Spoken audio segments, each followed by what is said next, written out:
I know that ain't who I think it is. Go. Everyone needs time to themselves, and peaceful solitude has stress-relieving benefits. Yes. But being alone takes on an entirely different dimension when it creeps up or is forced upon you. When that's the case, the effects can be surprisingly extensive. And though different people experience distinct effects at different times, symptoms tend to become more severe and persistent the longer one's isolated. When someone is involuntarily confined to one space indefinitely for days, weeks, months, or even years, alone and without productive tasks, their body will likely undergo numerous changes. What?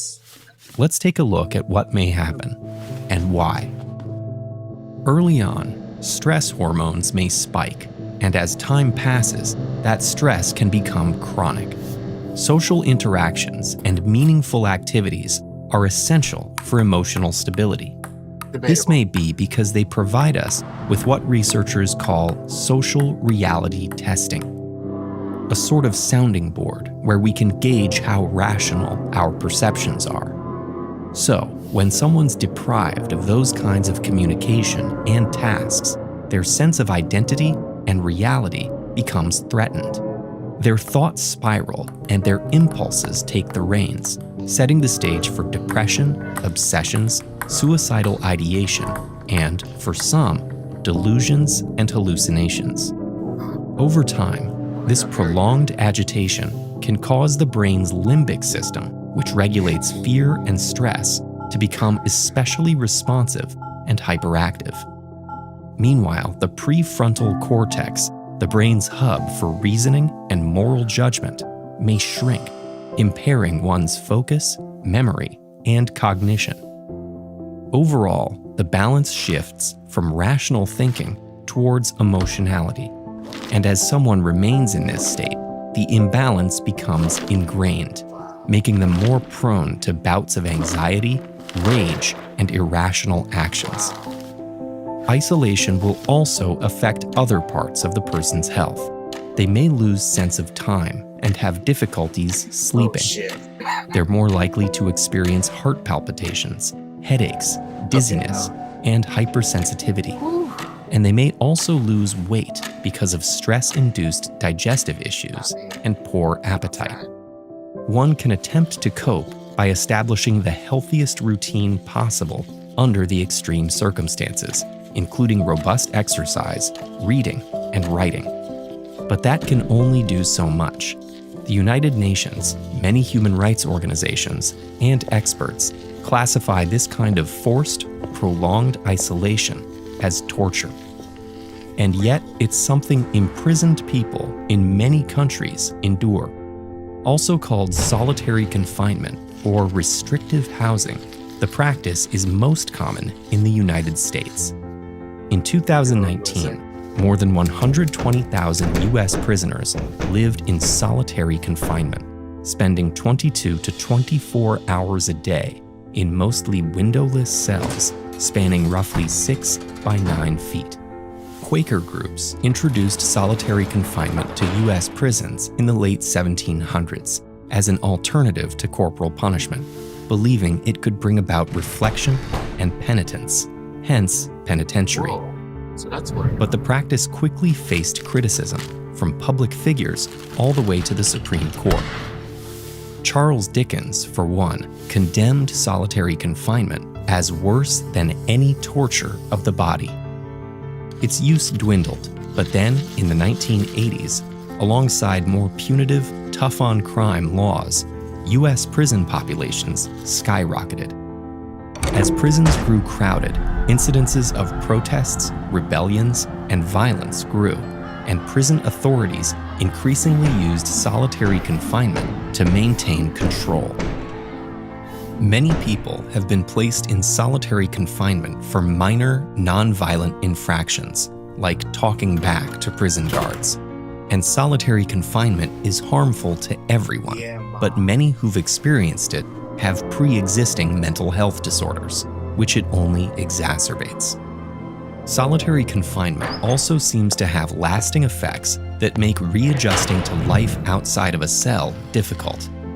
People who have gone through solitary confinement are 3 times more likely to show signs of post-traumatic stress disorder, and they commonly report experiencing shifts in their personalities, increased anxiety and paranoia in otherwise ordinary situations, and difficulty concentrating and connecting with others. Some states have restricted the use of solitary confinement in cases involving serious mental illness, children, or pregnancy, and some have adopted 15 or 20-day limits for everyone.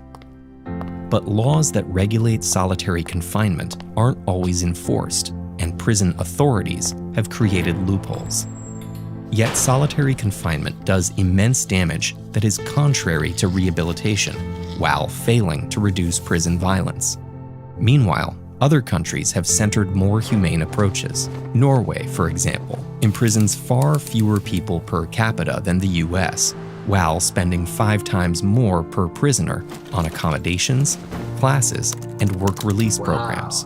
Norway also sees far fewer people return to prison after release, with one of the world's lowest rates of recidivism, indicating we tend to get better together.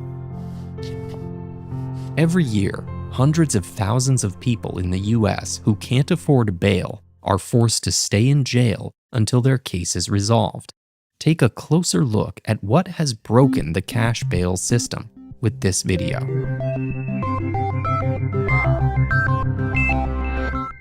Well, that was very interesting. I didn't expect it to go to the solitary prison route, but it does have similarities. I don't see isolation or so like me. This video was basically describing me. Besides me going crazy and insane, I'm not very social. I started this channel just because I want to do something because I'm not a social person. And I'm very wary of people, doctors and psychologists telling you, hey, get around people, you'll feel better. I disagree with that. I disagree.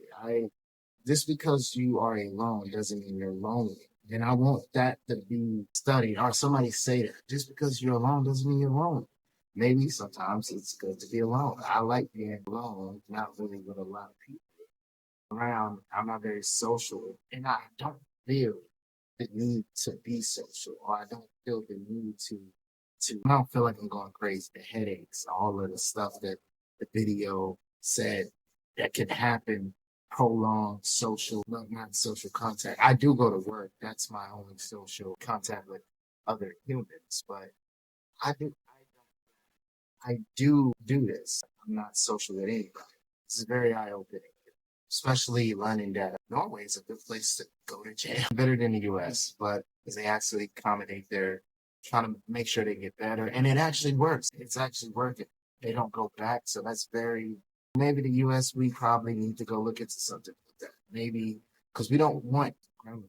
It'd be great to not have criminals getting back in the system, then the cycle repeats. Maybe we should listen. Maybe we should. But USA all day. But that was very interesting. I don't know if I 100% agree, but this is what the science has had to say. Far be it for me to say they're wrong, but as a person who is very socially, I would say socially inept, I would say being by advice gives me happiness. It brings me happiness. I don't know. Maybe one day I'll realize I'm wrong. I don't know. Everybody's gonna die. Now I ended off on that good note. My fellow critics, got some more critics thing to do. So peace from the patio on my shitty mic. I'm bringing the shitty mic back because I like the shit. But peace.